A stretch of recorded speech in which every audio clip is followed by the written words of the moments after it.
Good evening, ladies and gentlemen. Welcome to the Area 51 Racing Podcast, episode 84. Tonight, we have my co host, Dave. How's it going, Dave? Good afternoon, guys. It is awesome. That is good. And then our guest tonight is Ava Hansen and her dad, Tim. Welcome to the show. Hi, thank you for having us. Hello.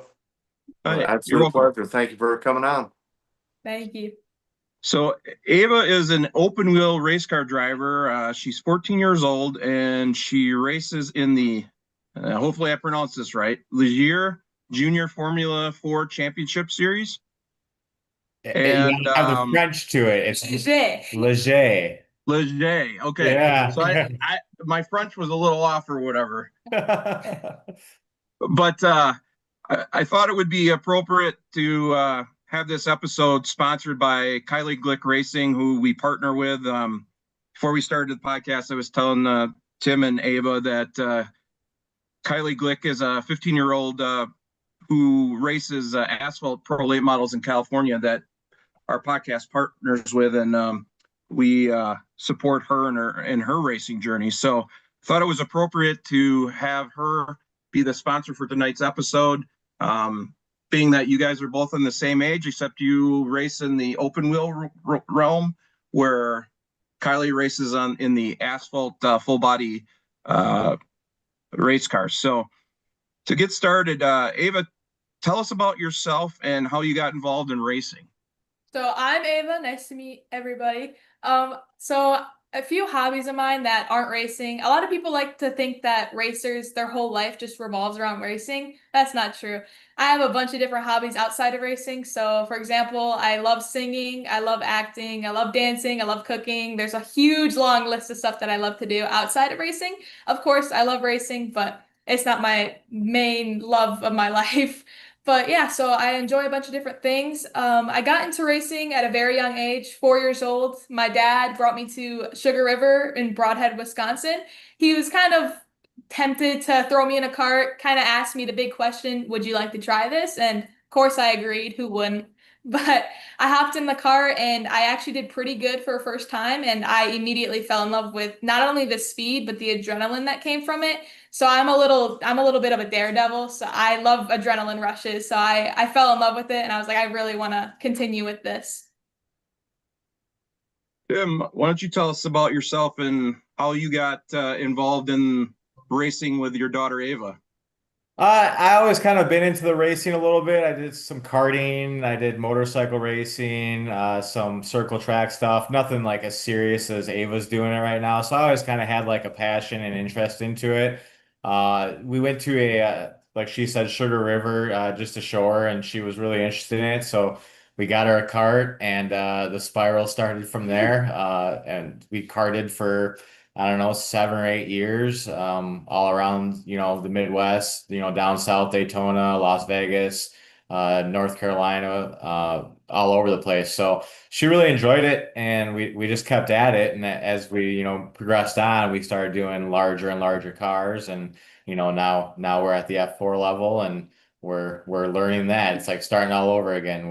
When she started out when she was 5, it was I was her mechanic and I knew nothing about, the cart setup. And after about 7 or 8 years, I got pretty good at it. And then we moved on to something else. So now I have to learn it all over again because a car setup and a cart setup is completely different animals. It's, there's a lot more, details that for a car setup versus a cart. So, and it changes per track too. So, yeah, we're still learning, but we're having fun. So.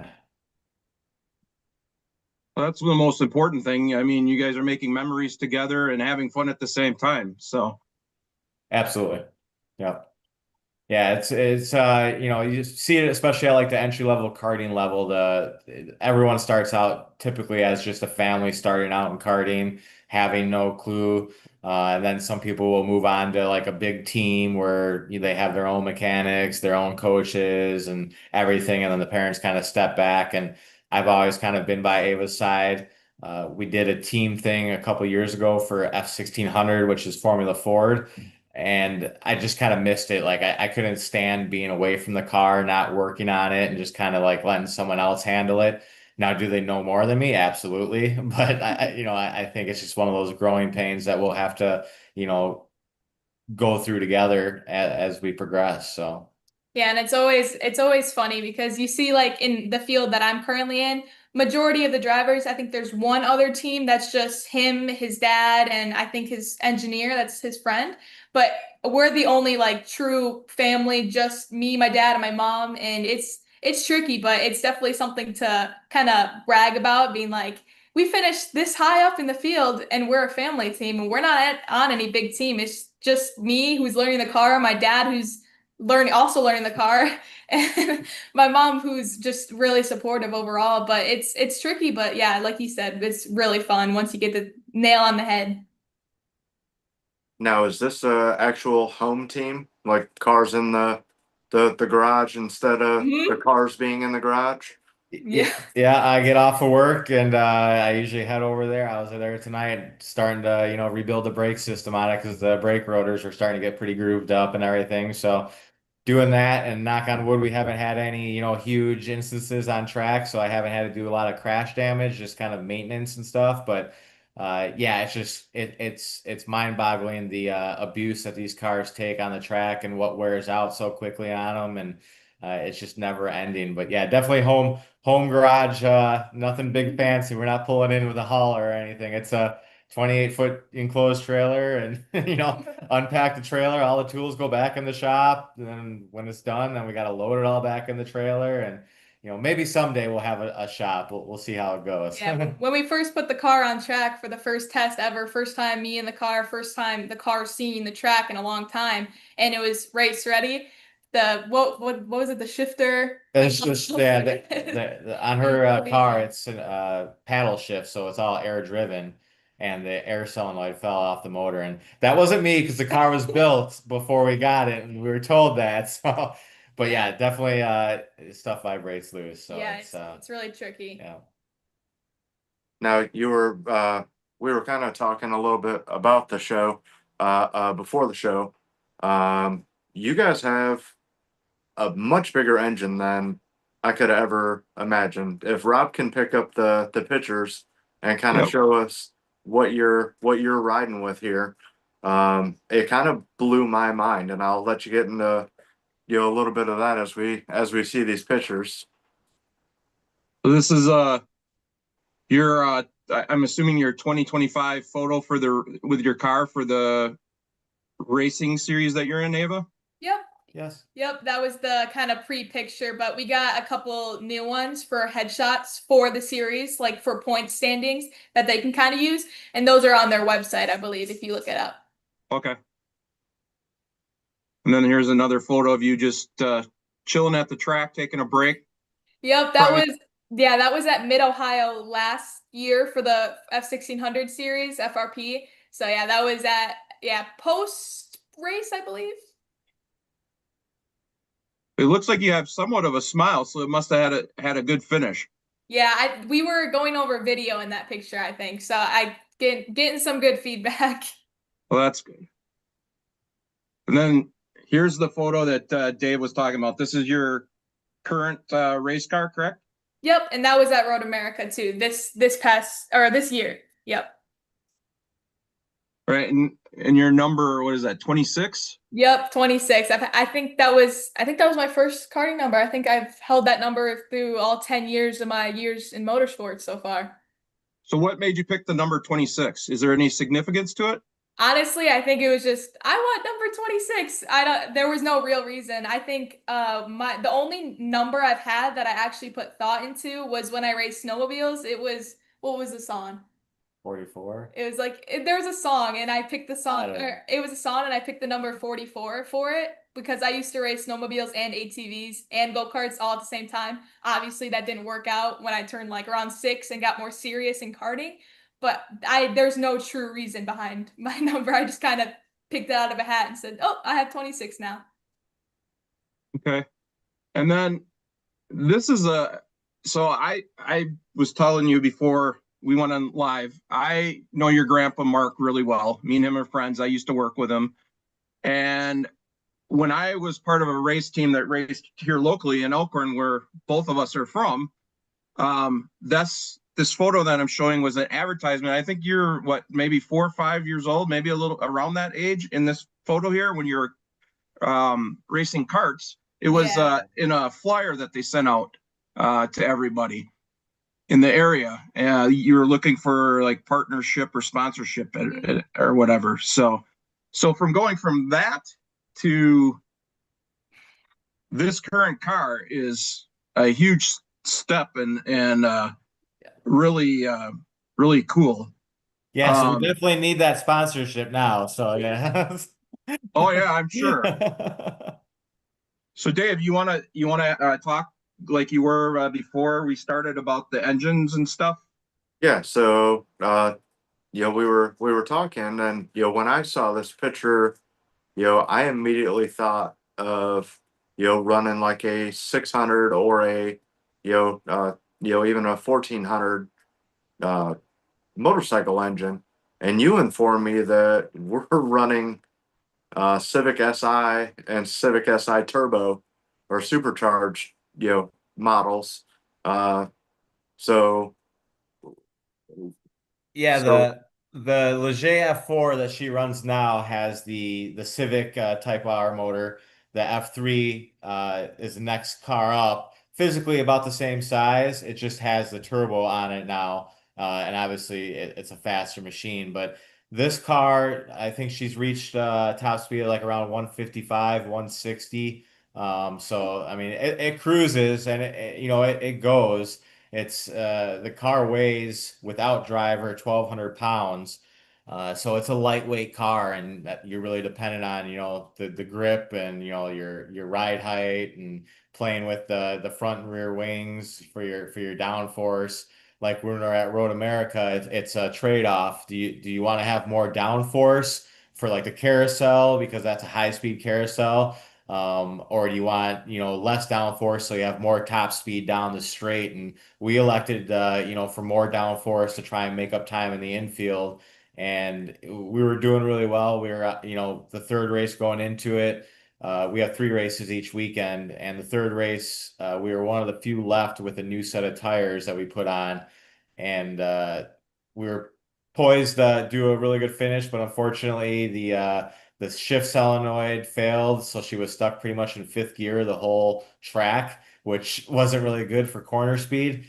She could shift from fifth to sixth, but yeah, there's a lot going on with that car. All the electronics and everything on it. It's just yeah, a lot to do, especially just for like one or two people to get it ready between sessions each day at the racetrack. Mom So and dad. yeah, yeah. so with these cars, how again, we were talking previously, we mostly deal with you know a quote unquote steel body cars, having fenders, the pro late models, supercars, Xfinity cars, so on and so forth.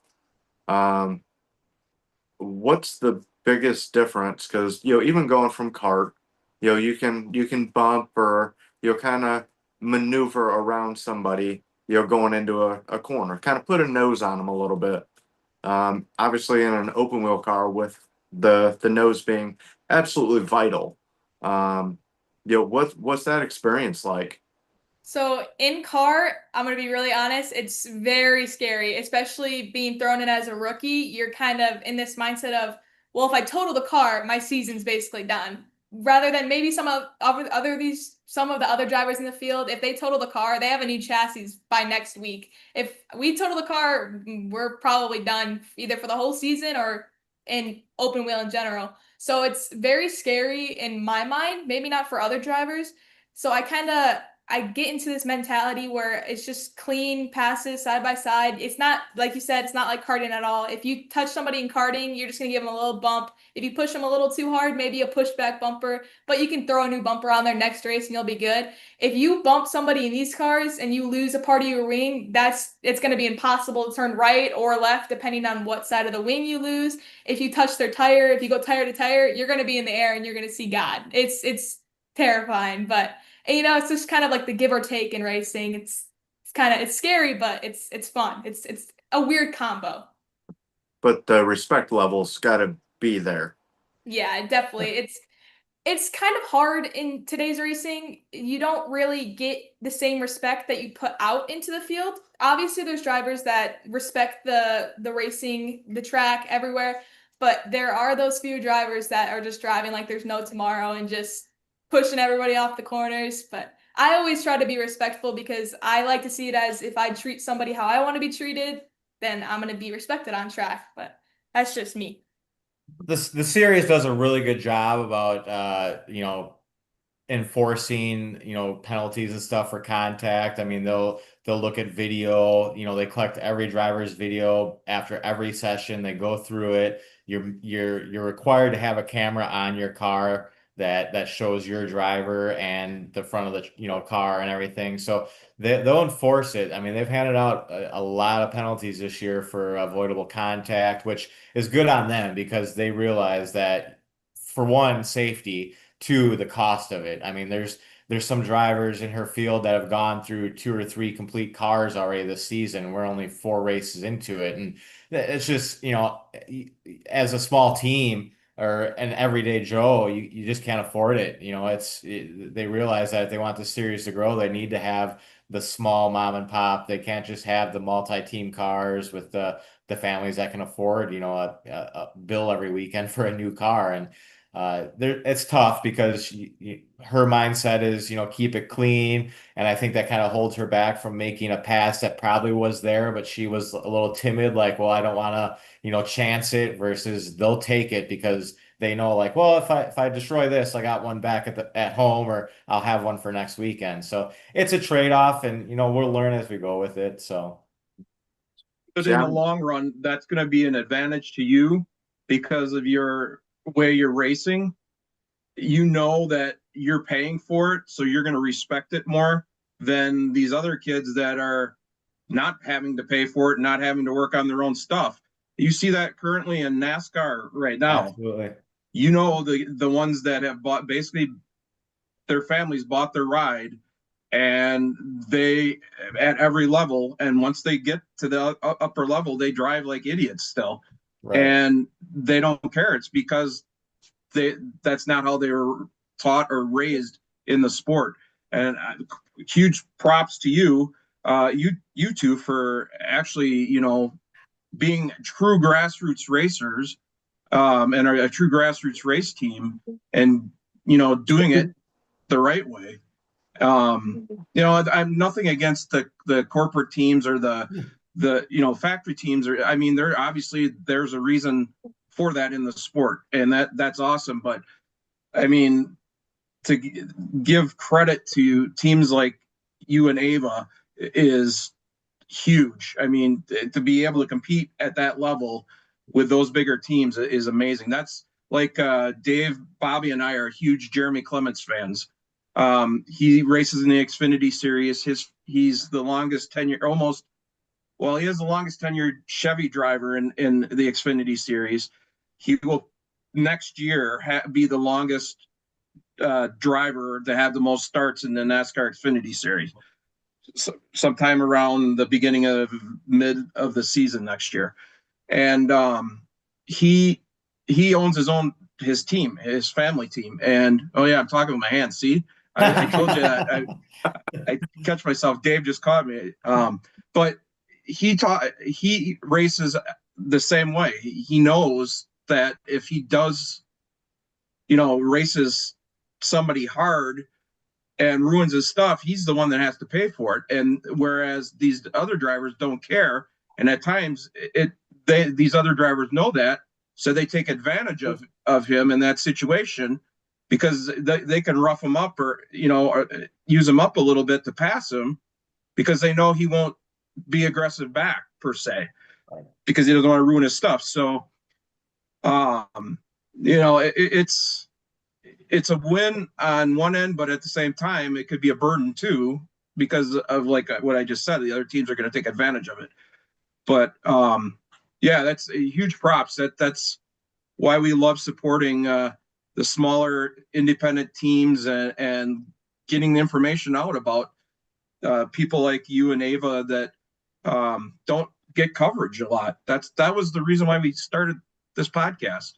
Yeah, because absolutely. we're race fans. So And one thing I find real fascinating is you guys jumped in the cart and took the alternative route where I would think full cars would be the next jump.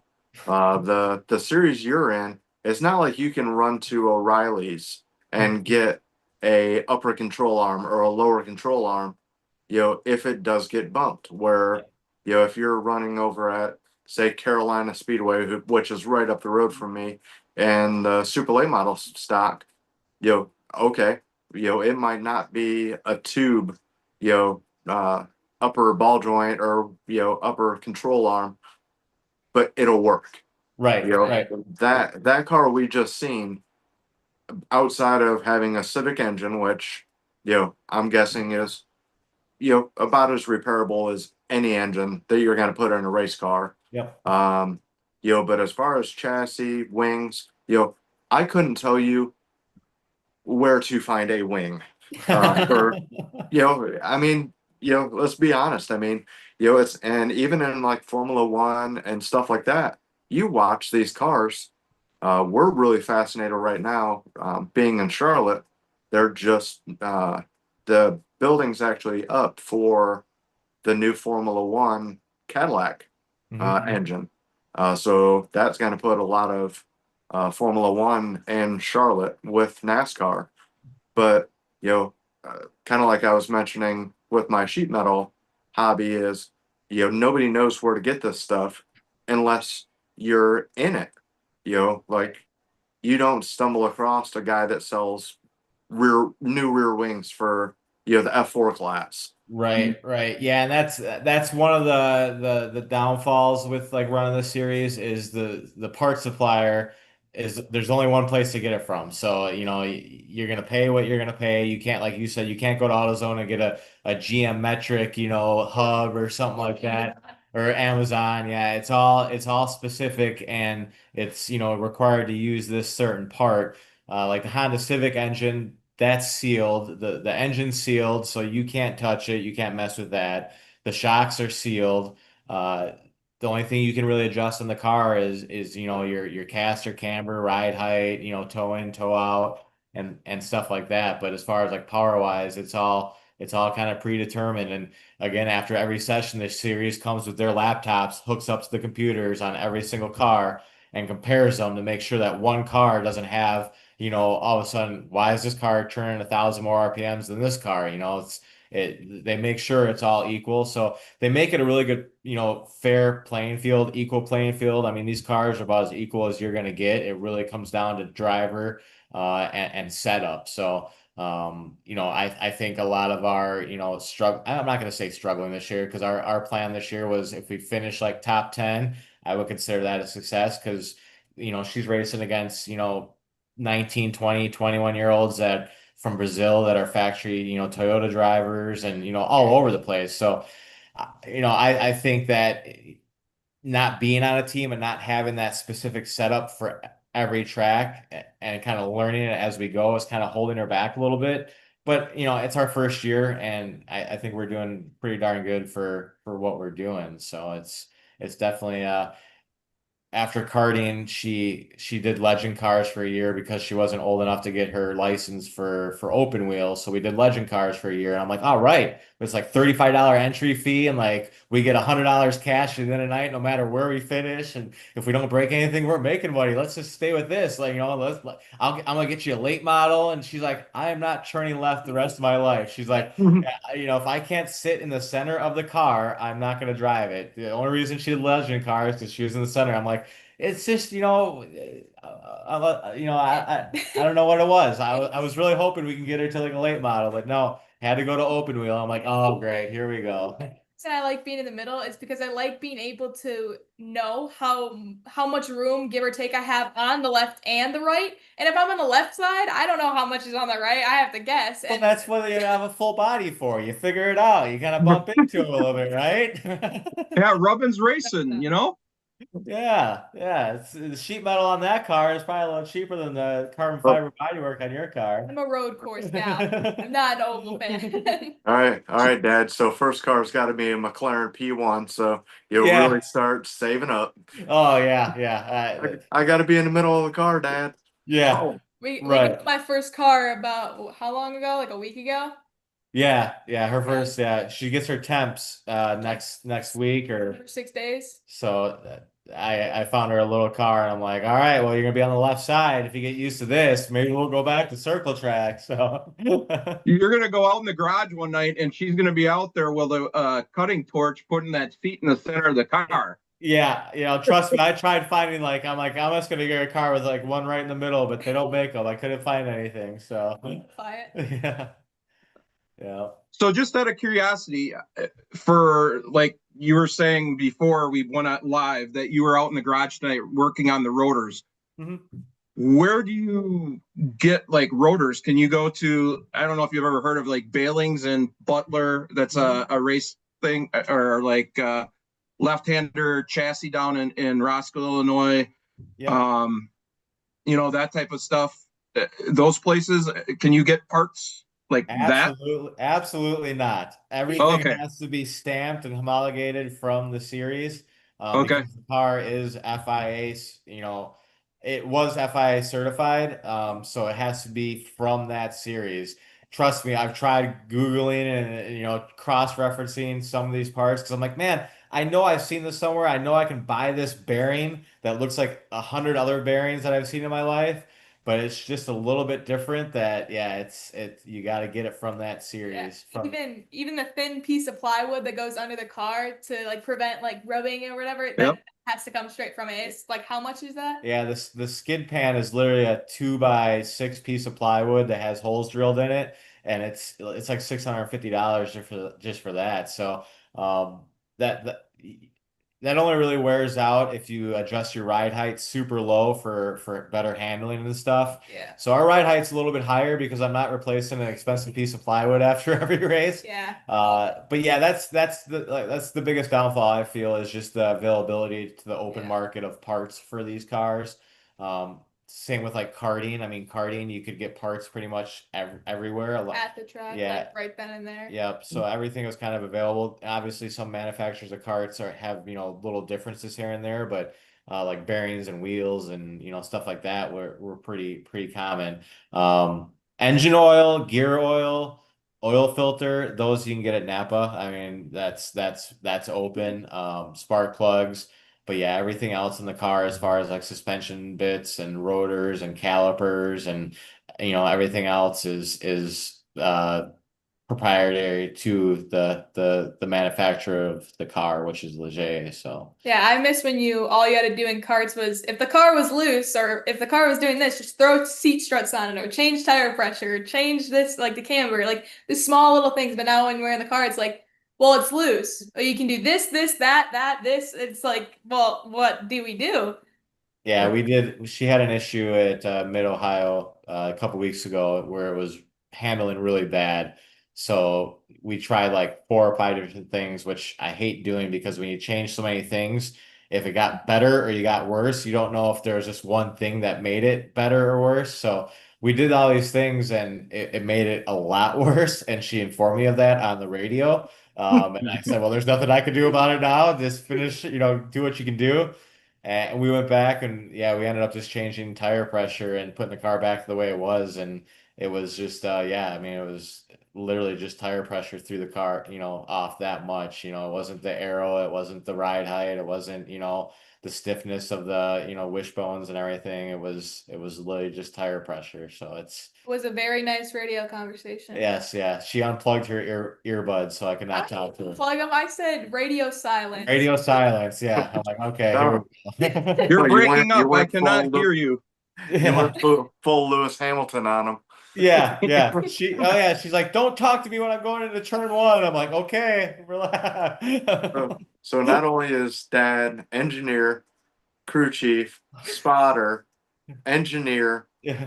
but also Teenage girl dad. Therapist. dad. Yeah, Right. therapist and Yeah, And that- don't forget driver. Our next race in New Jersey, and I gotta drive 18 hours out there, get the pit set up, get the car set up, and then she has to be back on Monday, so it's like drive back 18 hours straight because she has to be back. And oh yeah, it's for the memories for sure, definitely for the memories. Yeah, yeah.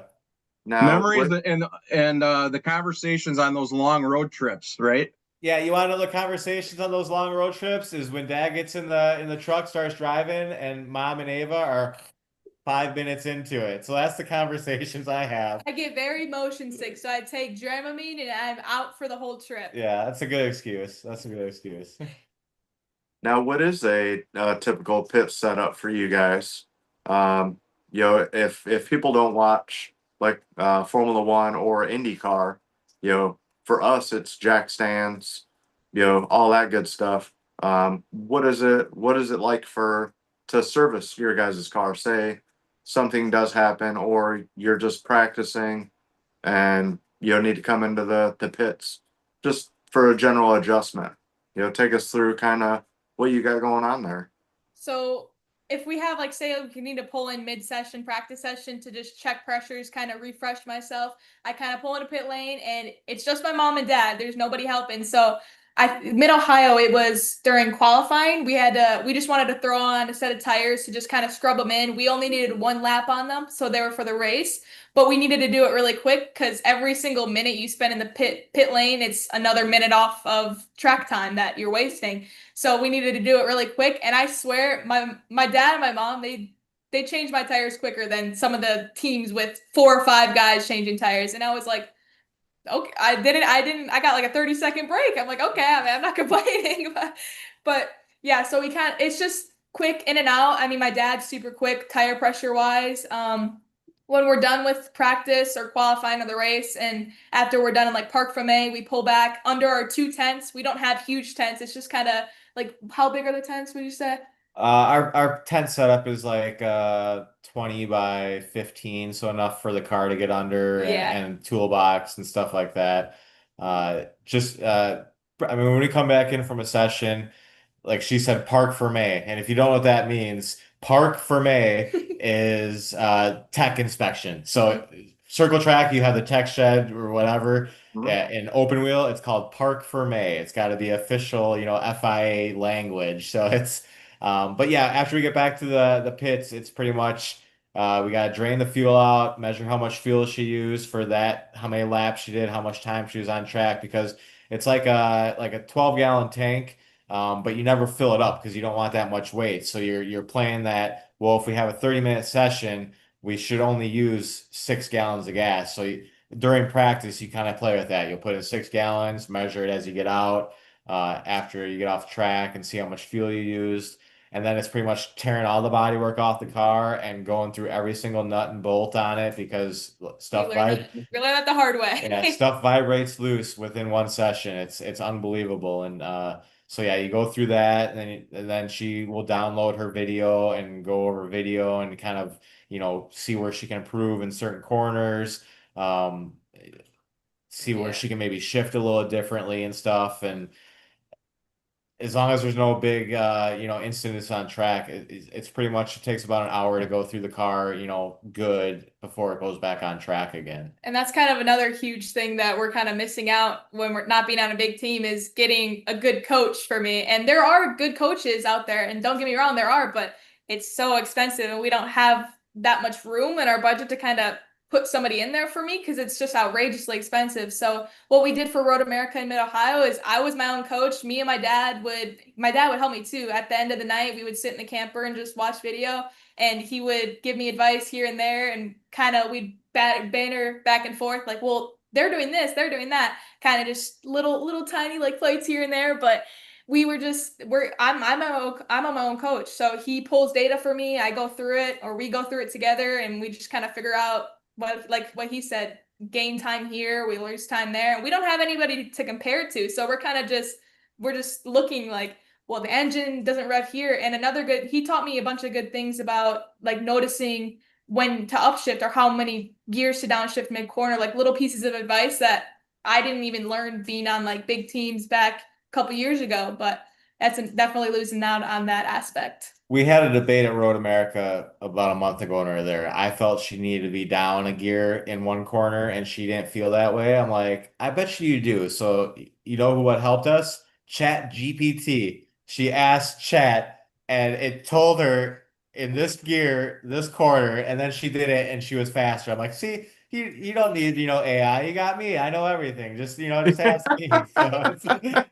Who is it that has a spot? Is it Pato in Indy that has OpenAI as his sponsor? One of the IndyCar drivers has OpenAI as their sponsor. He doesn't have a driving coach. He's got an OpenAI. Yeah, Patty Award. Yeah. Nobody That understands is Paddle Award, yeah. how good ChatGPT is. I use it for everything, not school though. Yeah, of I don't- course not. Yeah, not school. Yeah, I'm not gonna throw my son under the bus, but I don't think he's wrote a complete English paper in probably 2 or 3 years now. Right, right. Humanize this for me. Yeah. I'm Yeah. like, You gotta know how to you use can't be valedictorian, but you can't be sweeping floors. You gotta Right, keep it right. right in the middle. If I had that when I was in high school, I'd be like good in Harvard, going to Harvard or something. Like I'd be the Yeah. smartest guy. It's like It's amazing. I mean, like AI is just crazy. You can like make people's voices say stuff now. It's wild. I use ChatGPT to give me recipes for dinner. I'm like, I don't want to make this, so give me recipes with this, and that. And you can use it for racing. I used it at Mid Ohio, and he was trying to back himself up. So I'm like, okay, I'm gonna ask ChatGPT. I was like, what should the setup be on a JFC Formula Civic motor, blah blah blah. I gave it all the details, and it's like this backing it everything was like a set up. 2-page long setup sheet. I was like, you got to be kidding me. And like, a lot of the stuff was close to what we were. I'm like, well, it may be wrong in some spots, but it's right in some spots. So I'm sure there's obviously, differences and little secrets, that teams will use versus what Chat GPT says. But I thought it was funny that I was, vindicated on what I thought was right by Chat GPT. ChatGPT. So just out of curiosity, with the chassis that you have to run, do they provide a like a general setup sheet or pamphlet for you that you can follow, so you have a baseline to know what you can work from? So originally when this car first came out in 2016, there was a baseline setup, and it was a very generic baseline, and it was with, I believe, Pirelli tires. But now they've then switched to Hankook, which it's a completely different compound tire and stuff. So no, I would say there isn't a setup. It's really, I mean, you got to have experience at these tracks and have notes. So when you go there next year, you're like, okay, well, at this track, we had this much caster in the car, we had this much downforce, here was our ride height. So yeah, that's one of the biggest pitfalls is we're learning that as we're practicing at the track that we're racing at the same weekend. So, I'm hoping we have better notes come next year, or just at least a better understanding of what the car, if the car is doing this, we can adjust that. But otherwise, it's pretty much, unless you've been at these tracks numerous times, like a lot of these teams have, you don't have those notes and stuff. And I will say, there are, teams in our series that if you ask them, they'll help you. I mean, I'm not, I understand it's their business. They're not going to give you every secret, but they don't want to see you out there, running last place or anything like that. So they're gonna, get you up to speed somewhat. Obviously, you're not going to share everything though, so it's kind of learn on the fly. There are definitely a lot of good people in my series that have definitely helped me and my dad like kind of get on our feet instead of just throwing us into the deep end and say try that and see what it does. That kind of stuck by our side and was like, okay, here's a shoulder to lean on if you need help. I mean, we're here, but obviously, like what he said, they're not going to be there holding his hand, and he doesn't want that either. Like when we try to team, he is just he's very independent. He likes just him working on the car.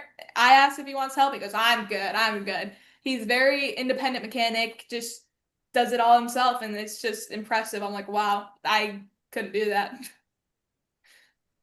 Well, dads have that special ability.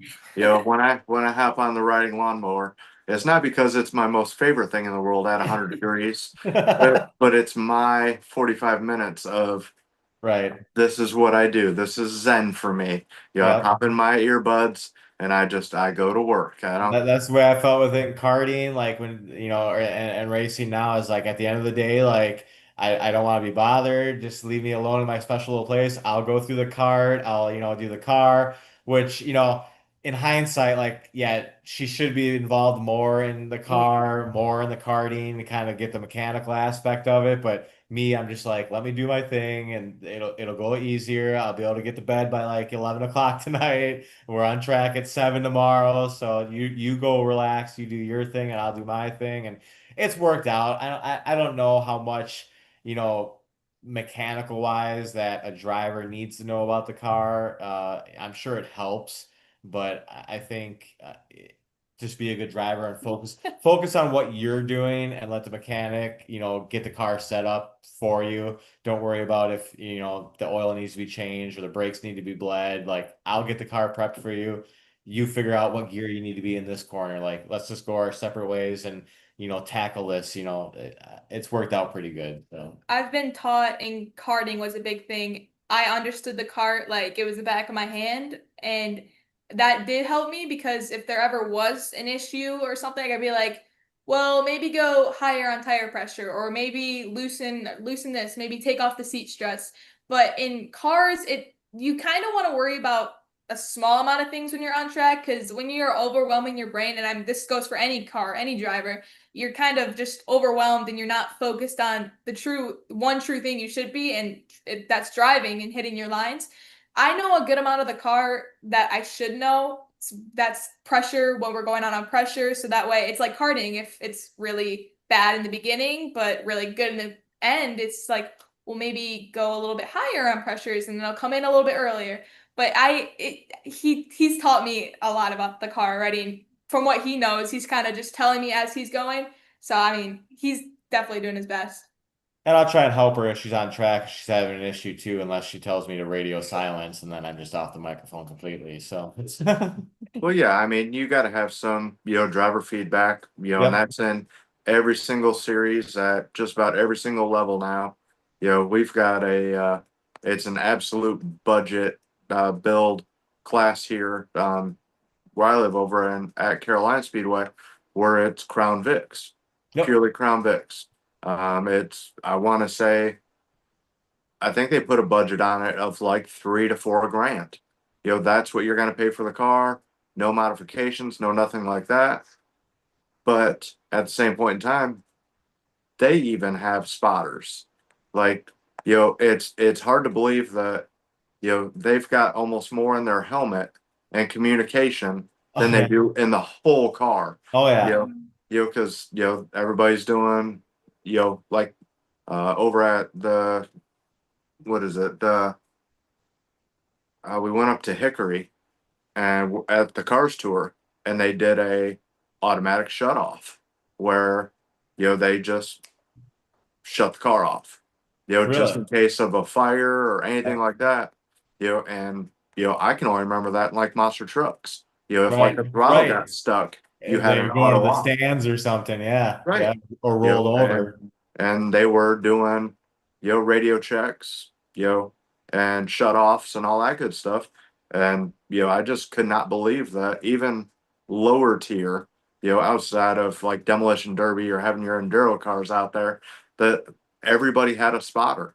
And Yeah. it was really awesome to me that, hey, safety goes a long ways, even when you're driving a, $4,000 hoopty, Oh yeah. around a quarter-mile Yeah. dirt track. By us, they used to have in Lake Geneva, Rob would know this, that they had the 4-cylinder class, and it was this little 4-cylinder front wheel drive cars, and I mean, it was tear everything out of the interior, and if you want to put a roll bar in, great. You don't have to have one, and I mean, people were having the time of their life. They're having just as much fun as the guy with the limited late or the super late. It's I think racing is different than a lot of sports that it's not just it's a team effort, but it really comes down to one person. It's like it's on your shoulders when you're in the car. Like you got what you got. Can you make it work or can't you make it work? And I think that's why Ava really enjoys it too, because when she's successful, it's really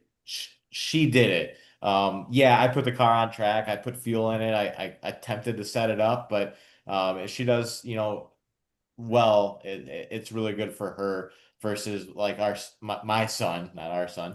My son was big into team sports, basketball, baseball, and stuff like that. Had no interest in racing, but she was never a big team sports player. She wants, I want the control. I want it to be, for me. And racing, no matter if it's a four-cylinder car, or if it's, a $250,000, Porsche, or a bicycle race around the block with your buddies. It's just the thrill of it. It doesn't matter what it is. I mean, everyone wants to finish first, so it's Hmm.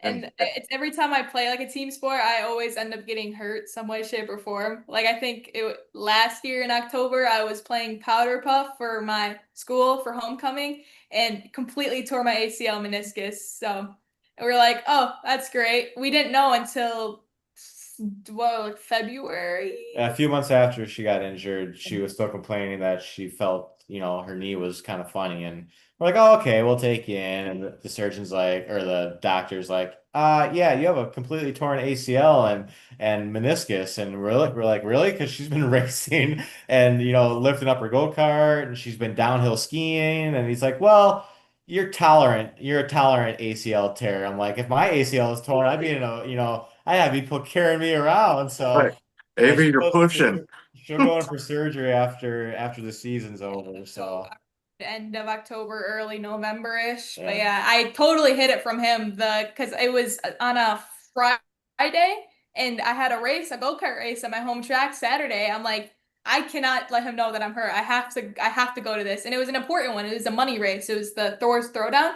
So I was like, Mom, do not tell Dad that I hurt my knee because she found out because my cousin was there and she called her and was like, Ava hurt her knee. I was like, oh great, now everybody knows. I'm like, don't tell Dad. So I raced through the whole Thor's Throwdown. I won one of them. I got second the other. And a week later, I'm like, yeah, I hurt my knee pretty bad. He goes, you didn't tell me that. I was like, I wanted to race. Lies. It's lies. It's what you deal with. The, Teenagers. the things inside that you can hide inside of a driver's suit. Right, right. Knees Yeah, swelled up the sides. yeah, I had a knee brace under my suit too. I was like, I'm not gonna pull my suit down any more than halfway. Well, I thought it was suspicious because when we would lift the cart up on the stand, she had no problems for years picking the cart up. Well, that Saturday, she's like, "Oh, I don't know if I can get it." I'm like, "Well, that's weird." I'm like, "Okay, I'm well, sore. yeah, Yeah. yeah." Well, no, it's because you got hurt at the Powerpuff game that I told you not to play because you're gonna get hurt. That's Yeah. why I don't play team sports. Yeah. I always get hurt some way, shape, or form. Racing, I can't. I mean, I can, but Yeah, racing, she's flipped her go-kart, landed on her head, and she gets right back in and goes again. This, someone falls into you and you tear your leg off. That sounds about right for something that would happen to me. Uh, so I I was just just about. I wasn't gonna try to one up, but I just Yeah. got out of a full cast, not even 2 weeks ago. I was being silly and decided to hop on a skateboard. Huh.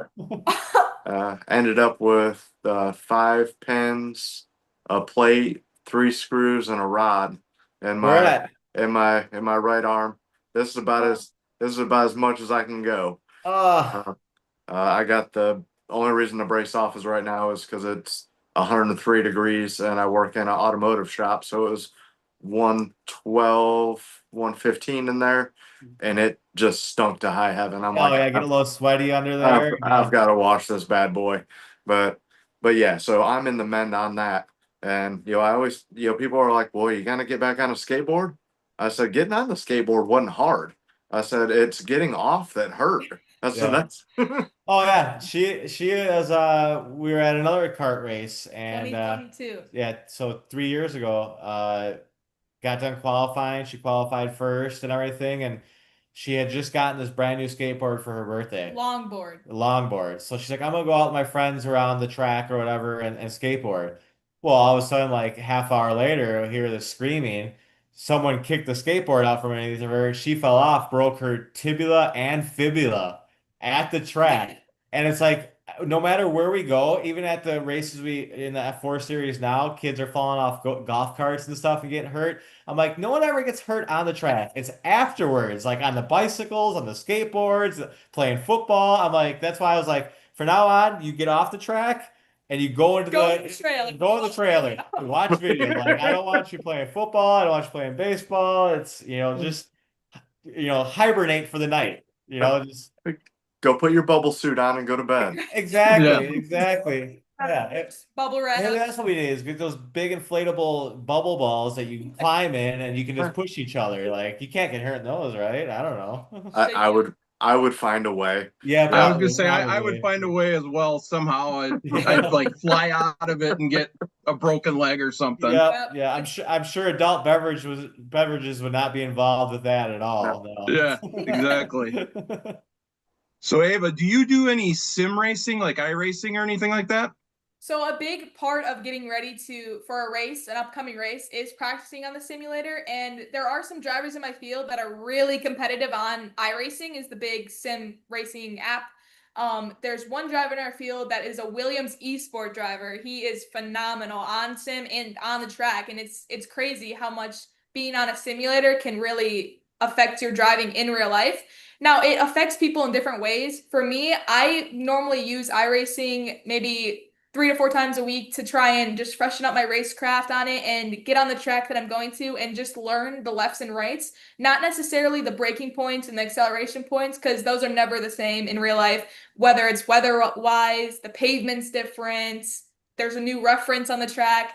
But I just use it to kind of see if this is uphill, downhill, if there's elevation changes, just kind of see the lines and just kind of how to get around each corner. But yeah, there's definitely a lot of people in the field that are really, really serious about iRacing, and they're really serious about being the best iRacer in the world. I'm like, I'm just on there to kind of understand the track.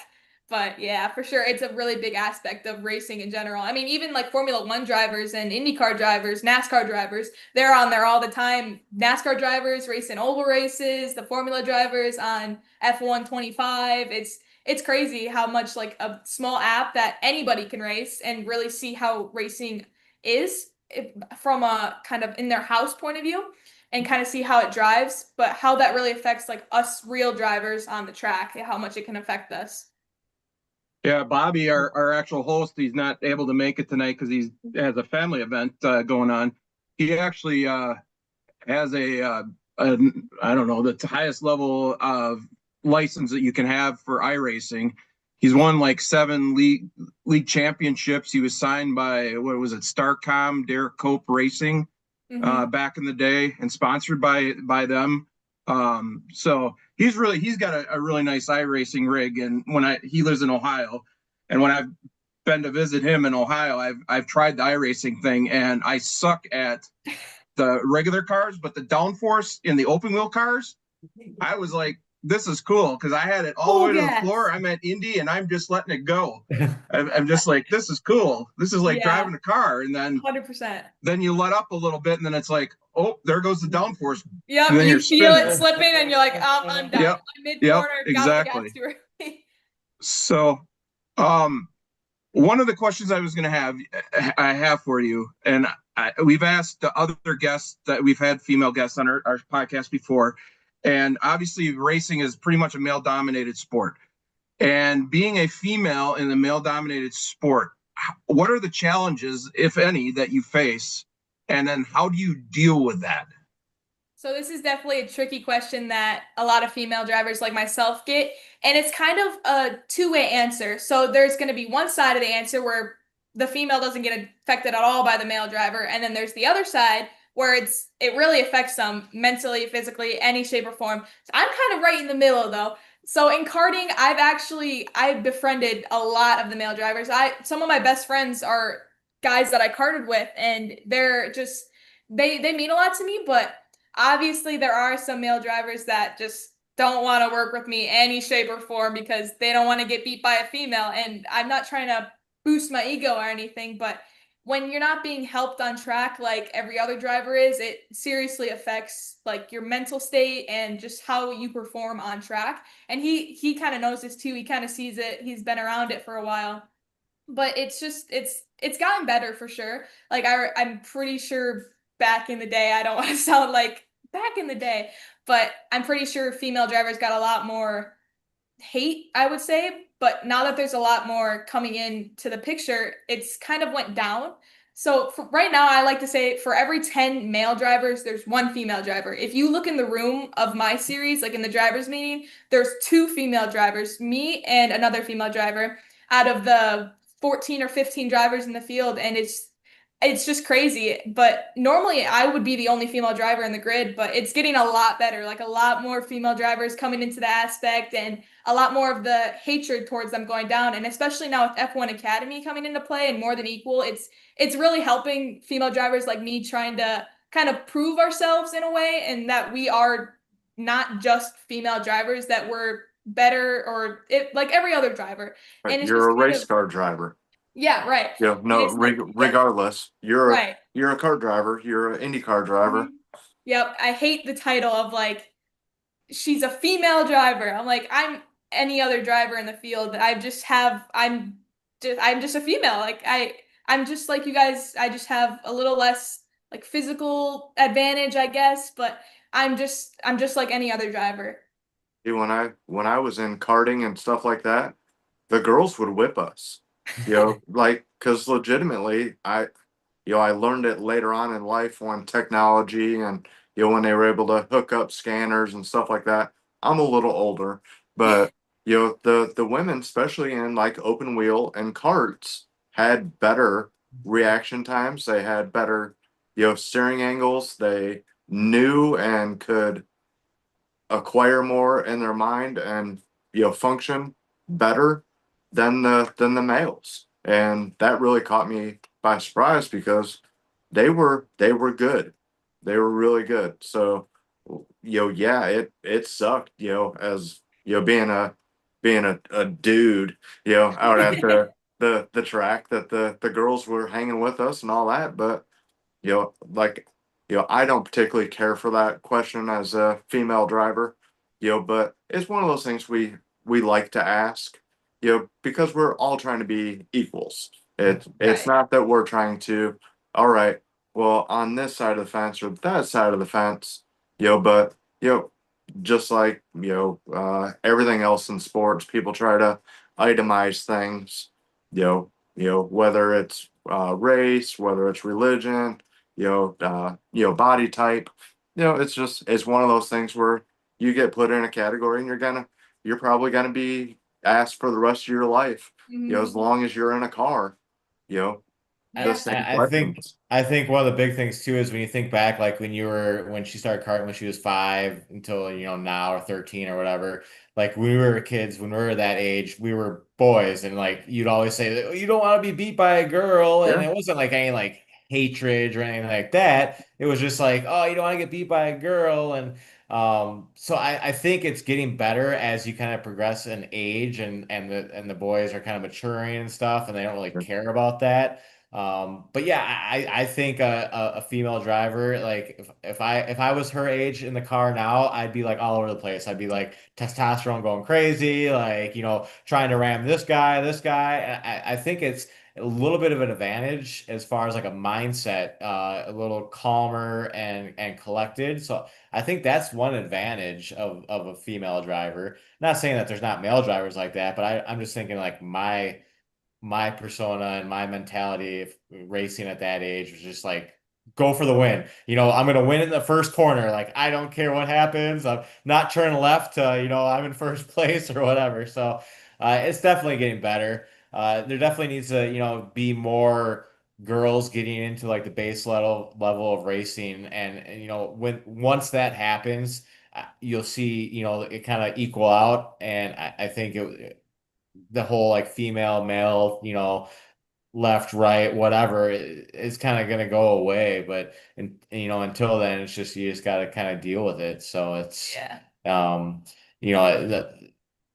my fear is you see a lot of these female drivers now that are doing more of modeling, and they're selling themselves versus selling like Their talent. their talent. And it's like, and I get it, it's about views, it's about clicks, and like the sponsors want to see that, but you're not helping the females by wearing a bikini and talking about the race car and the racetrack. It's like, well, that's you don't see Kyle Busch doing that. You don't see, all these other racers, Lewis Hamilton, So I think we got to be careful about the whole female and the direction it goes. Like, do you honestly want to, make it where they're considered the same, or are we just worried about, getting the clicks, getting the sponsorship, and, oh, this person's got this huge, sponsor, so let's focus on them and, stuff. So that's, we're gonna stay away from that. We're gonna focus on, just grassroots. So Yeah. like almost 15. Right, right. Well, I mean, there's all over Facebook, TikTok, you see videos all the time, and it's just like, well, I thought this lady was in the NASCAR, series, and now she's, showing this and doing that. It's like, well, it's not helping the cause, I don't Yeah. think. So it's helping the pocketbook for them for the short term, but it's not helping the long term. So I think that really needs to change, hopefully, and people see the female racers for what they are, as racers. I always told her, when you go on the track, you're a racer. You're not a girl, you're not a boy, you're not, a grown man, you're not a woman. You're just a racer. Just go out there. It's like, I don't think when they're going 160 miles an hour, they're and they're trying to pass you, they're thinking like, oh, this is a girl, I'm gonna pass her no matter what. I think there's like, oh my God, like, hold on, so it's I And don't it's think. not like your hair's blowing in the breeze Right, with right. It didn't help in karting when I had a mohawk. Yeah, she had a Pink mohawk. pink mohawk and karting, so yeah. But again, that goes back to the age thing. So it's right. I think it's getting better. We just have to change the direction that the females that have the viewership now are taking it, and take it more seriously. Yeah, and a big thing of me too is so I had a mohawk in karting. I kind of have this thing where I want to stand out, and it's either good or bad, because if I say I go off track, it's like, oh, I know exactly who went off track. That's the one that stands out. And if you look at my livery, like in the F4 car, it'll blind you if you hit the sun right. And that's another thing too, that I don't want to be seen as like a female driver. I just want to just stand out as a driver as a whole. Like if I do good, I'm just like, oh, that's a girl? I didn't know that was a girl. Well, it just got to match your personality. I mean, Right. you gotta be true to who you are and what you want to do, and when it all boils down to it, you're the one having fun. Right. Or not having fun. It is the way it is what it is. It's Exactly racing, right. like any other aspect of life. And I think if nothing else that she's gotten out of this, and is just life in general. She's learned so much, all the tracks we've been to, and I tell people I would put up racing against a school day any day. I think they learn so much about just being a Sportsmanship. yeah, a good winner, a good loser. And then I always, tease her to tell her geometry teacher, like, well, you're learning radiuses, you're learning apexes, like all this stuff. I mean, it's a great sport to get into. It just needs you need to keep it affordable for everybody. Not, you can't just keep it affordable for the top, 10 families out of 100 that can afford to keep doing it. And Right. it would go, and that comes back to your whole Crown Vic thing. I mean, $4,000, you got a race car, it's And those guys are letting those tail. Obviously you're on dirt, but they're letting those tails just hang out like Oh, they're yeah. in a 410 wing sprint. Right, right. They got the number 3 spray painted on the door panel. Right, right. Hell yeah, man. Just If they win the race, they think 1,000 people's watching them. Their biggest sponsors, Dale's Used Tires. Right, right. They get a halfway decent set of tires, for the next Absolutely. race. Absolutely.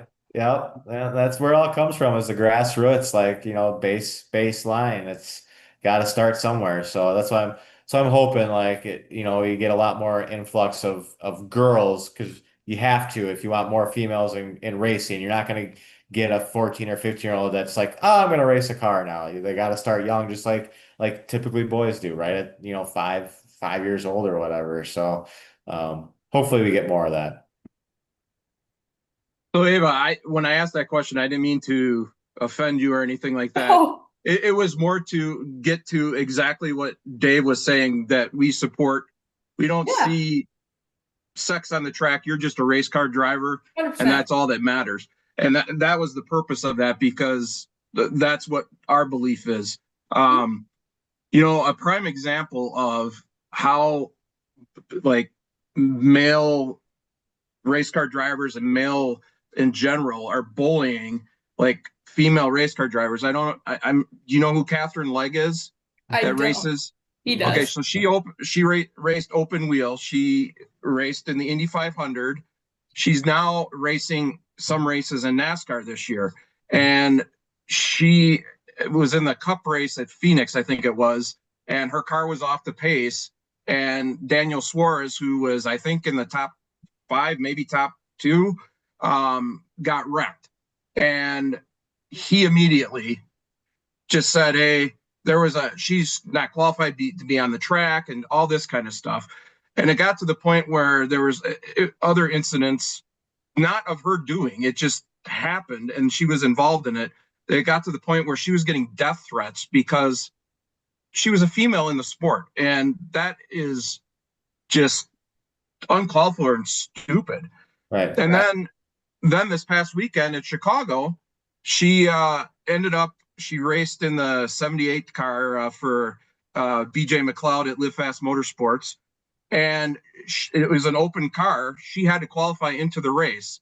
And she was going against Corey Heim, who was driving the number 67 Toyota for 2311, Michael Jordan and Denny Hamlin's team.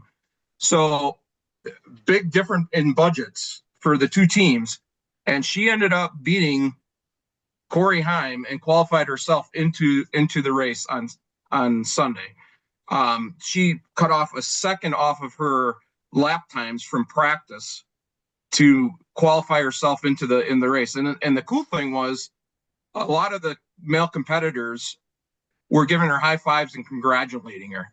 And that's the way it should be, no matter who it is, what sex they are or whatever. Right. And so that's why I asked that question. And that's, to show that, there is no difference. You're on the track, you have a helmet on and a race suit. You can't tell when you're going 130 miles an hour past who you are. You got a number on your car, and that's it. And the other thing I was going to ask, so obviously we both live in Wisconsin. I'm a huge Road America fan.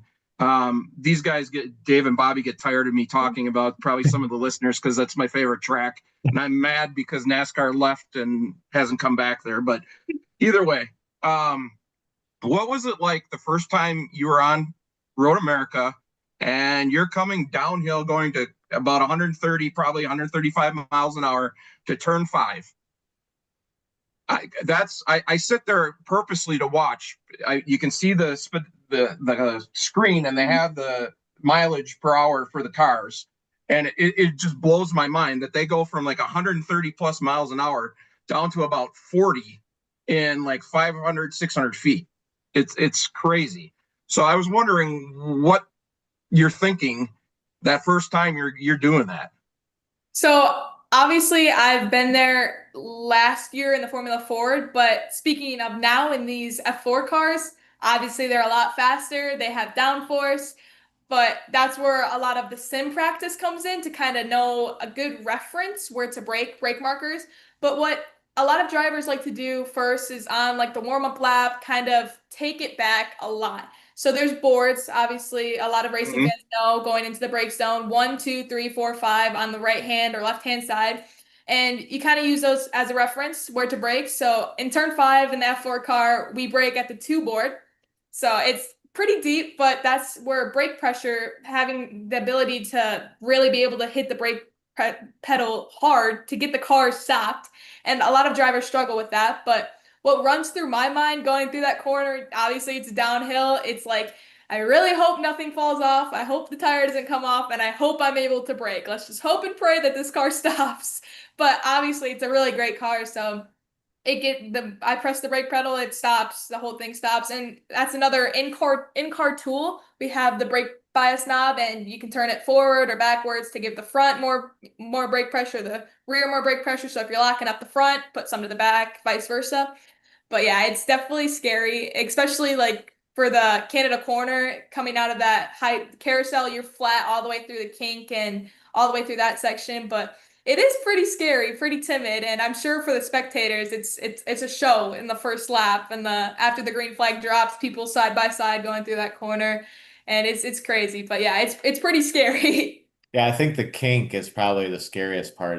I True. would think coming out of the carousel and you're just wide open and you're Yeah. hoping the car stays stuck to the track. I mean, because you have to stay wide open through the kink, otherwise you're going to lose so much speed. So it's tough, sure.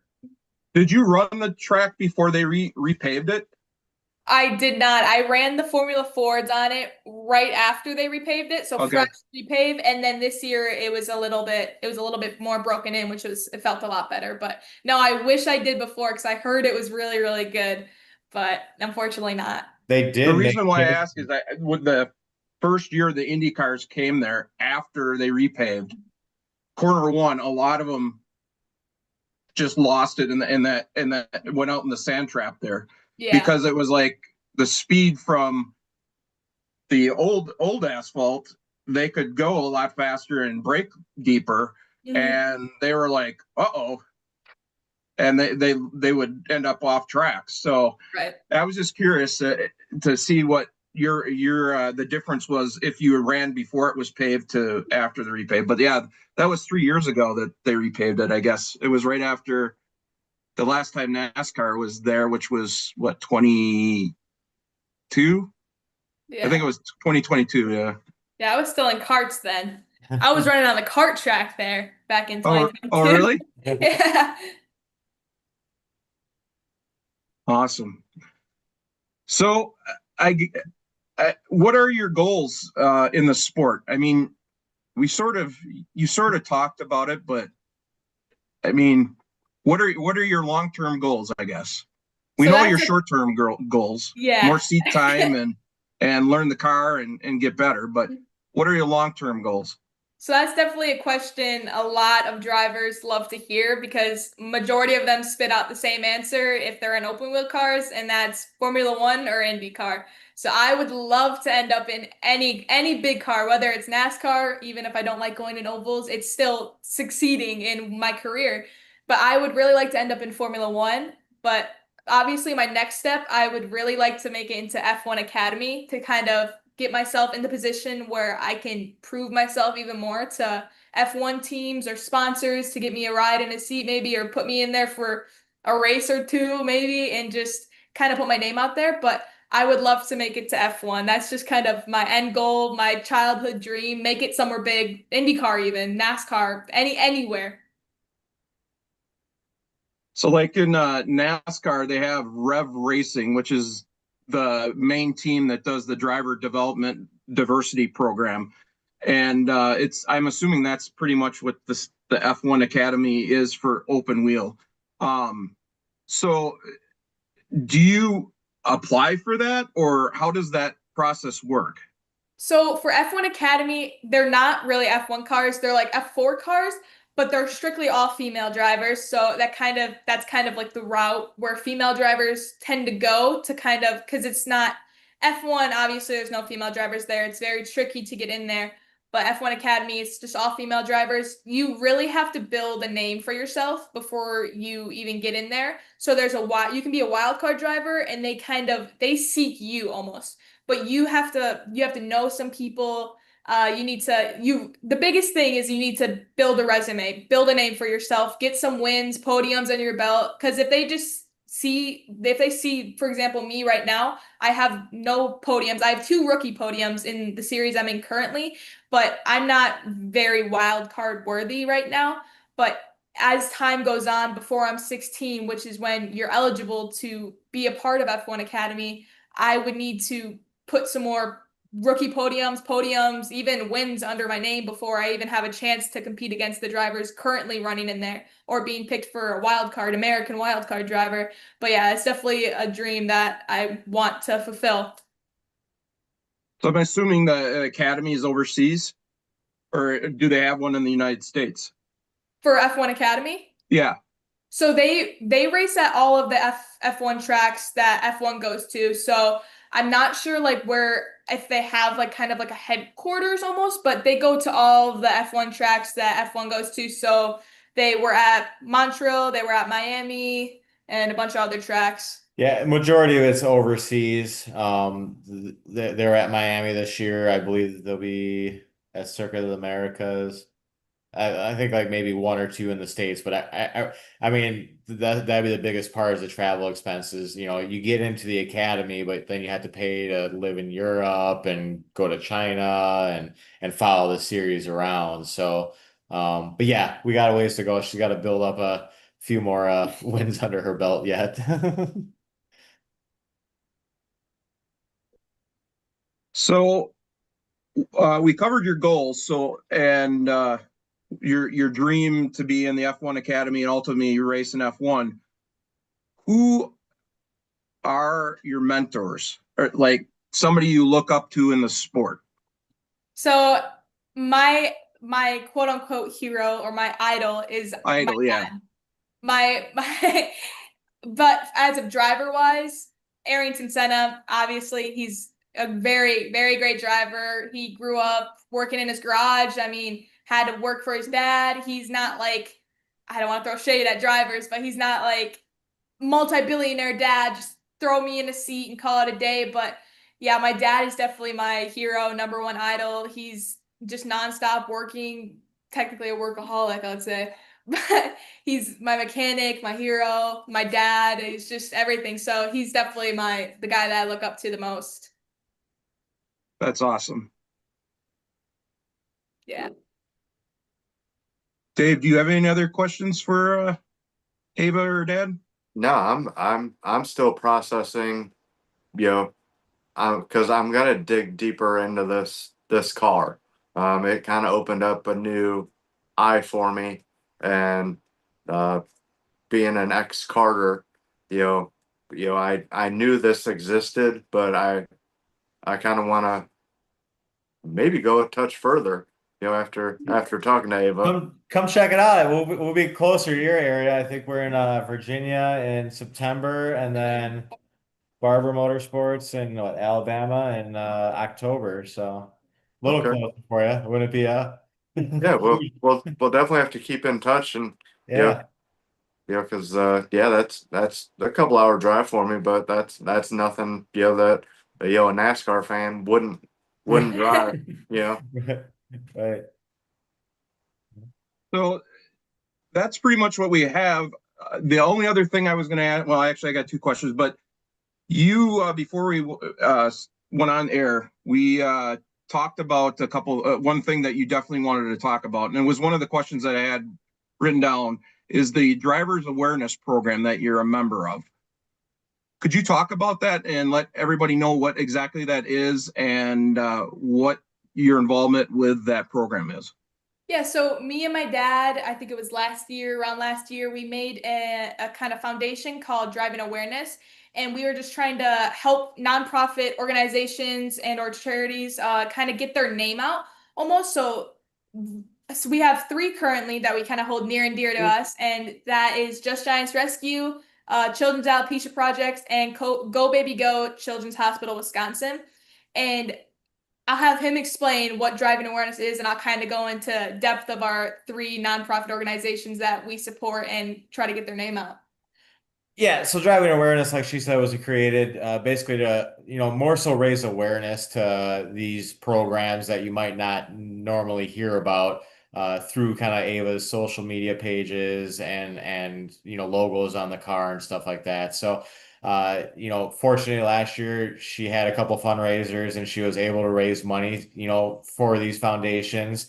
And I think the biggest thing is just, if you can help one person with, a child with alopecia or, a child with mobility issues that didn't know about these programs, they just happen to see it on Ava's, Facebook or Instagram or webpage, or they heard about it on a podcast like yours. If you can help one person, I mean, why wouldn't she just do it? It doesn't take any extra time off from us. We're happy to spread the word. So yeah, like she said, the three organizations is Just Giants Rescue. They specialize in giant dogs like Great Danes and Mastiffs for rescuing them. Children's Alopecia Project. She can kind of tell you about that. So Children's Alopecia Project that's a very special one for not only me but my entire family. So I have a family member, a very close friend and family member of mine that is unfortunately has alopecia, but they obviously choose not to share about like their name.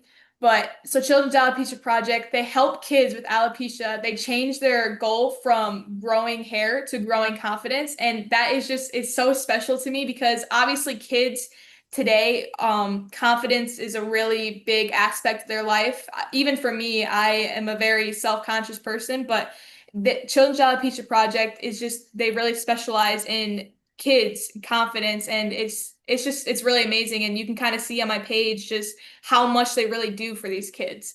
And then obviously Go Baby Go Children's Hospital Wisconsin, you can kind of touch base on that one. Go Baby Go with basically takes Power Wheels that get donated to them and they make them into specialized vehicles with kids with that maybe have some mobility issues where they can't use their legs or their arms and they're driving around these Power Wheels that they normally wouldn't. So instead of a wheelchair, they got a little race car or a monster truck, and they build them to fit these kids, and yeah, so that's a really good program too that we're proud to be a sport of. Yeah, and Just Giants Rescue too. I really love that one too because you may have heard him walking around, but we have a Great Dane here at home, and he's a pretty small one for his breed. But yeah, they take in giant breed dogs and they rescue, rehabilitate, and they are just the cutest dogs ever. If you look on their page, they are just absolutely adorable. But yeah, so that one's also held very close to our hearts here at home. Yeah, I was gonna ask. That's a niche one. I don't know if you saw me, petting mine, but Yeah. Yeah. that's Diamond. She's rescue as well from the Humane Society, but she was unfortunately a bait dog Oh, when I wow. got her, and she went through rehab stuff like that. Still has trust issues, but just a absolutely lovable dog. Probably the biggest baby that you have there, like Uh, just comes up with you and Yep. But you get in that front yard or walk in front of the house. Uh, yeah, yep. it's But over. she'd rather lick you to death. Yeah, yeah, that's where a Great Dane is. He'll bark at you like he's gonna, just attack you, but you come up to him and then all of a sudden he's like, He's scratch me, scratch my ears, It's Right. like, okay, Yeah. put on a Uh, good show. I always tell my son, he's like, why don't we lock the door? I'm like, well, if you had her on the other side of the door, you don't know until you get through the door that she would actually help you take the TV out, Right. rather Yeah. than You just gotta give her fight. a treat. Give her a treat. Right. It's all done. Yeah, it's You make over. it to the fridge, you're safe. Yep, Yeah. yep. I don't know if you guys saw my dog before, Sonny. He's a long-haired dachshund. He's down here on the floor. He has a blanket next to my chair. He's in here every podcast. He's snoring right now. I'm probably can't hear him. Either he's on my lap or he's down here sleeping. But Yeah. um, Everyone should have a dog. That's my theory. yes, I agree. I agree.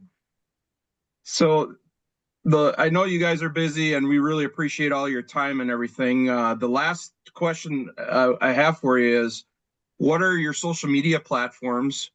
Number one, where fans could follow you. I know you have a website. What if you would tell us what your website's all about? And then also, do you have hero cards?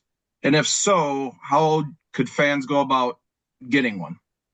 So a big platform that we have is Instagram, and that's just all lowercase, no spaces, Ava Hansen Racing, AVAHANSSEN, and then racing.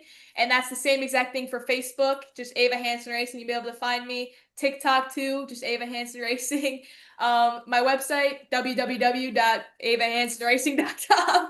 So we try to keep it the same throughout. But yeah, our website, it has all of my races, my upcoming races, all of my race results from last year in FRP and this year currently what we ran the past 3 rounds.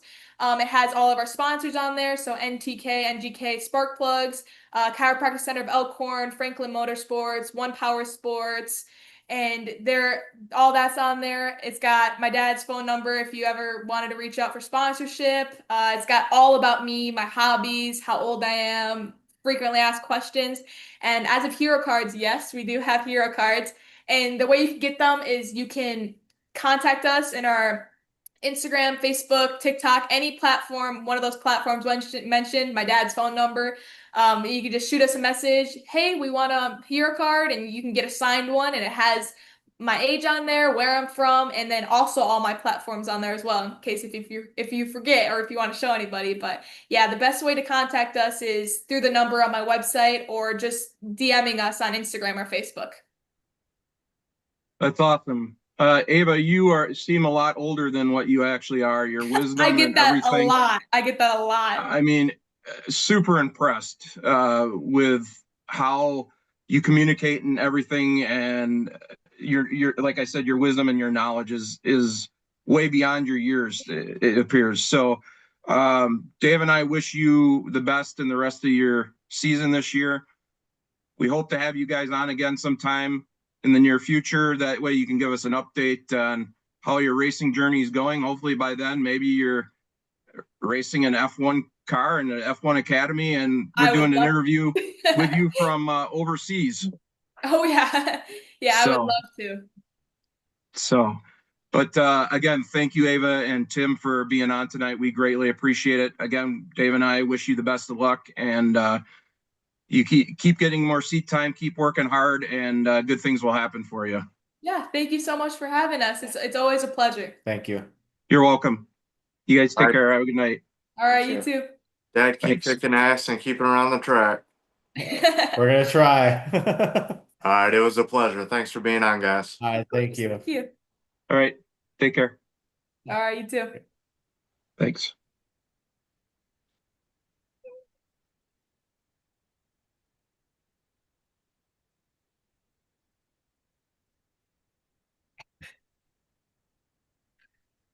So Dave, you got anything to share while I'm trying to figure out how to do this? No, I mean, hopefully everybody, got on the racingwarehouse.com over the 4th of July weekend and got their 40% off, darn near everything on the website.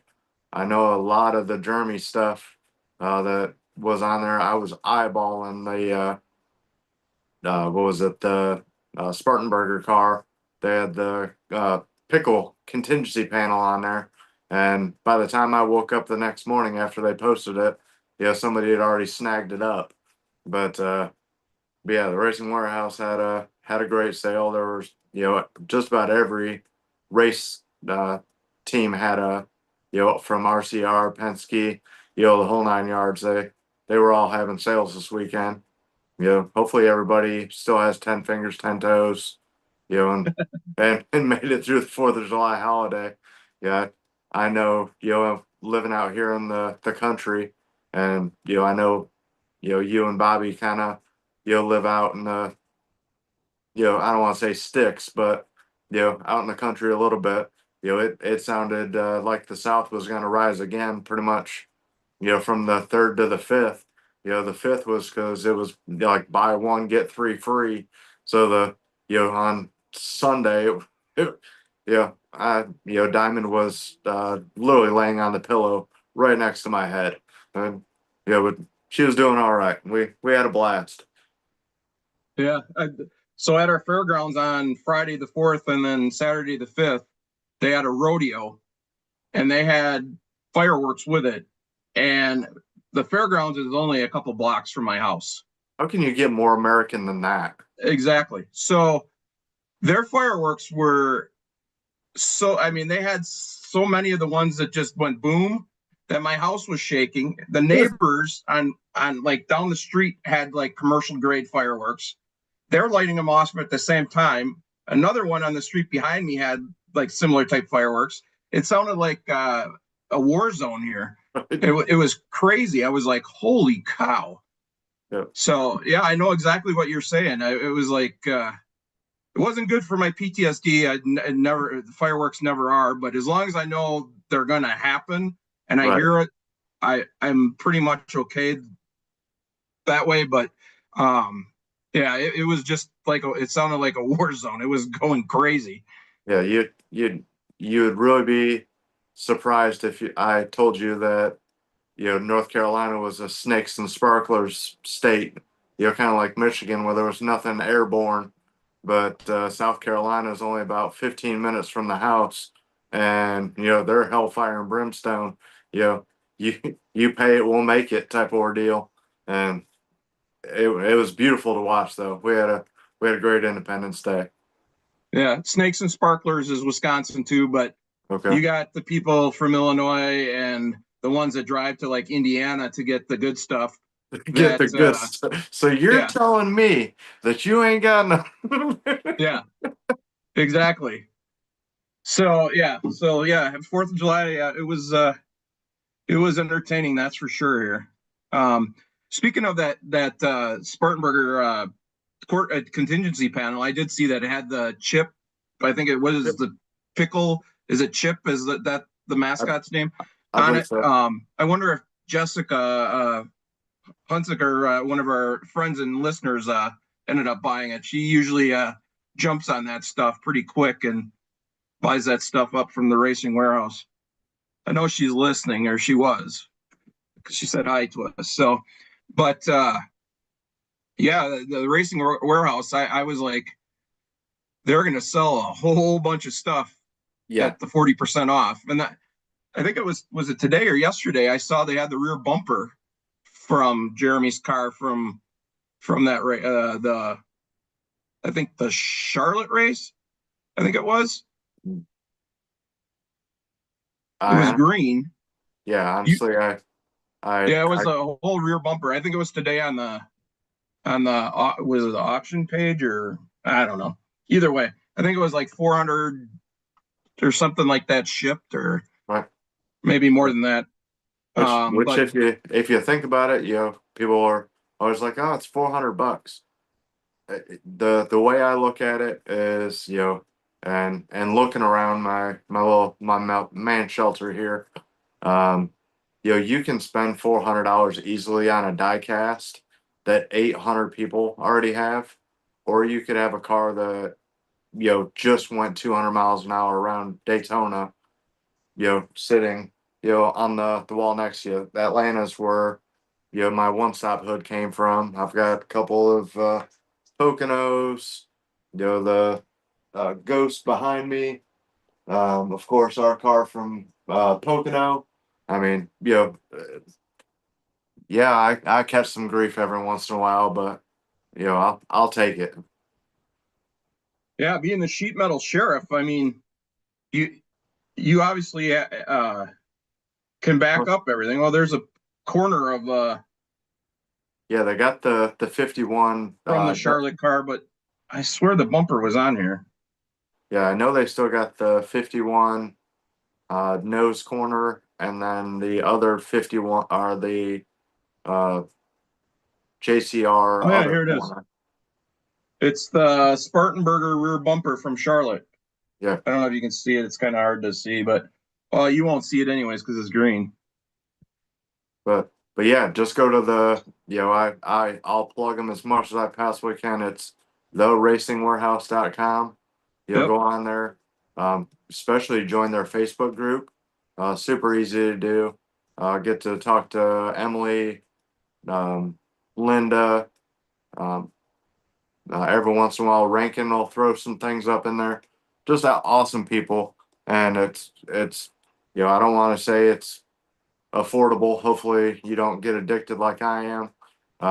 But to have a piece of your favorite driver's car, it's definitely and you don't have to go big. I mean, I think over in the corner here was one of my first Jeremy pieces, and it's just the 51 quarter bumper. I mean, I think Yeah. they had it on sale for I think it was like $75 shipped, and I'm like, I get to have a peaceful race car. Are you serious? And got mailed right to the house. And that's before I knew that I was only 15 minutes away from the actual location. They probably were wondering, why is this guy having us ship this to him? Yeah, me and Eric got to know each other relatively quickly. You know, he's like, dude, I'll sell it to you for $25 less if I don't have to wrap it and just send it literally 5 miles up the road. Hey Sonny, Yep. what are you doing, big boy? He Your just hair woke still up. looks nice. Yeah. He just woke up. He's all I guess still a little bit tired, sleepy, and out of it. But Well, yeah, if he's been sleeping like dad, it's been a rough schedule the last couple days. yeah, I have. Yeah. It was. I'm today and last night or night and day for Good. sure. For me at least. So, but yeah, that bumper still is for sale for $400. So, if anybody is interested, the Spartanburgers, Spartan Waste, Foxport Spartanburg, rear Jeremy Clements bumper from the Charlotte race is for sale on the Racing Warehouse site. And, So, and like I said, you don't have to go out and spend $400. They've got stuff on there for $75. Shipped right to your door, no matter whether you live in. I'm guessing it's probably coast to coast, but yeah, I mean, I yeah, got stuff they shipped to me here in Wisconsin. I mean, I have two contingency panels. I have the corner nose from the Pocono car we sponsored. I think Oh, that and that's speaking about it. of getting sheet metal with our 100th episode coming up, Rob, you wanna tell them a little bit about that, and I'll grab it real quick. Yeah. So for our 100th episode, we're going to be our show is going to be live at Harrison's in Spartanburg, South Carolina, and part of that we wanted to give back to our fans and the people that show up. So the Racing Warehouse had a center section bumper. Dave's going to show it here from Jeremy Clements's race car last year because it says Camaro on it. This year it just says Chevrolet, but it has the Harrison's logo on the center hood on the top. So we're going to have hopefully Jeremy Clements autograph that, and then everybody that shows up to the live event, we're going to end up drawing a ticket, and whoever is the lucky winner will go home with that as a memento and thanks to our fans and stuff for the 100th episode. So, and then speaking of that, today our t-shirt store is up and running through Overwear Apparel LLC here in Elkhorn. They have our shirts. The link is on our Facebook page. I know it's on my personal page. I know you shared it, Dave. Bobby shared it. So if you're interested in buying one of our awesome Area 51 racing podcasts, we got short sleeve shirts in gray, black, and white. We got a long sleeve t-shirt. I believe it's just in black. Crew neck sweatshirt in black, and then a hoodie in black. All for sale on the site. I believe the sizes go from children's extra small all the way up to 4 or 5XL. So the prices are there. You just go on the link, order what you want, the quantity, and you pay. They will print it, the stuff you order. It'll be about 2 or 3 days turnaround, and they will ship it to you, and you'll have your Area 51 Racing Podcast episode 100 limited edition merchandise in your hands, and that quick a time and that simple of a process. So there's also QR codes that we'll have. Trying to figure out what we're gonna do right now. Just on our social media, you can click on the link, but we also have QR codes that we can put on something probably at the event where you can just bring your phone up and scan it, and it'll bring you right to the storefront for overwear, where you can just order the shirts or hoodies or whatever you want on there. So Bobby told me earlier today that I think he knows of 10 people that already ordered stuff just from where he works at. So Dave, Bobby, and I greatly appreciate the support. We'd love to see everybody out there rocking the cool merchandise that Chad Harrington, friend of ours, owner of Matman Designs, designed the t-shirt for us and knocked it out of the park. Really, really cool design and logo. So definitely something looking forward to being able to wear while we're down in your neck of the woods, Dave, in September for that week, celebrating our 100th episode. So I know there's other stuff that I think there's a banner that from the episode that we're all going to autograph and raffle off too. And I think you got those sent to you. Yep, I was actually just looking. I got the box one right behind me. Yeah, and I can't remember. I know when we had I know I can't think of his name. I've drawn over like Kevin Harrison on the podcast a couple of episodes ago. The owner of Harrison's, he said he was going to give us some stuff for giveaways for people that come to the event and stuff. So And it's going to be a fun but busy week. That's for sure. Yeah, and then I'm gonna bring some of the stuff from our personal collection and stuff that the Racing Warehouse, kind of gave to us as giveaways.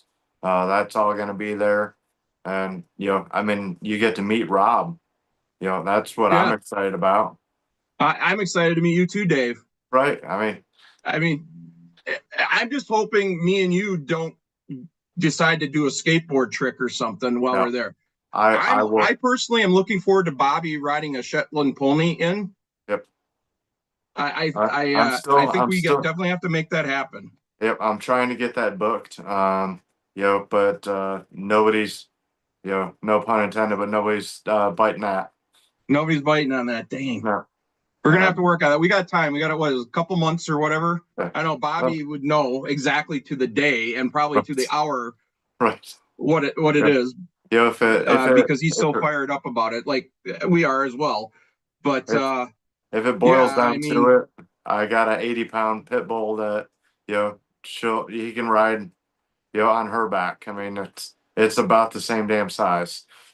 Yeah, I mean, you're right. You're probably right. So. Or grab Anna's Great Dane and Ava's Great Dane, Ava's Great Dane, and bring them on down.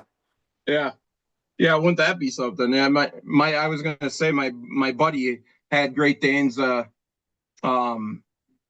for years. I mean, now his ex-wife has them, and they've had like 5 or 6 Great Danes over the years that I've known them. And the first one they had was so big that it would look me in the eyes when I would come to their house. It was crazy.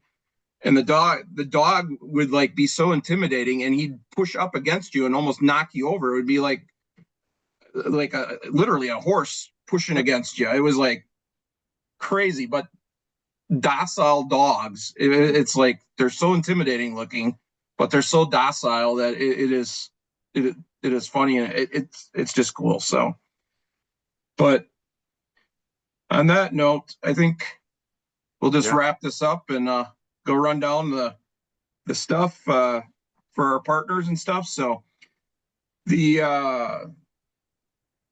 you're interested in buying one of our Area 51 Racing Podcast regular t-shirts, go to stickygears.com, purchase one.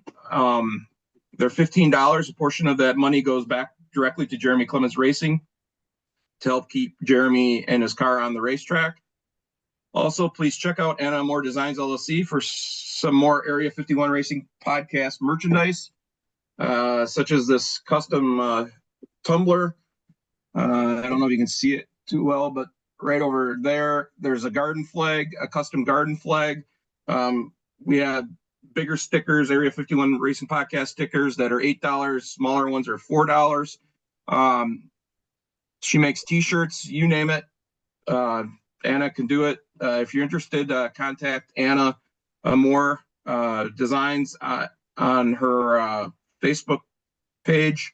Send her a message and she'll hook you up. So if you are interested in stickers, contact Bobby to purchase them. Golly Beard Products is a partner of the Area 51 Racing Podcast. Their products are the official beard products of the Area 51 Racing Podcast crew. Go to www.gollybrand.com to place an order. At checkout, enter the discount code Area 51 and get 15% off your order and free shipping. Remember, make them say it. Golly.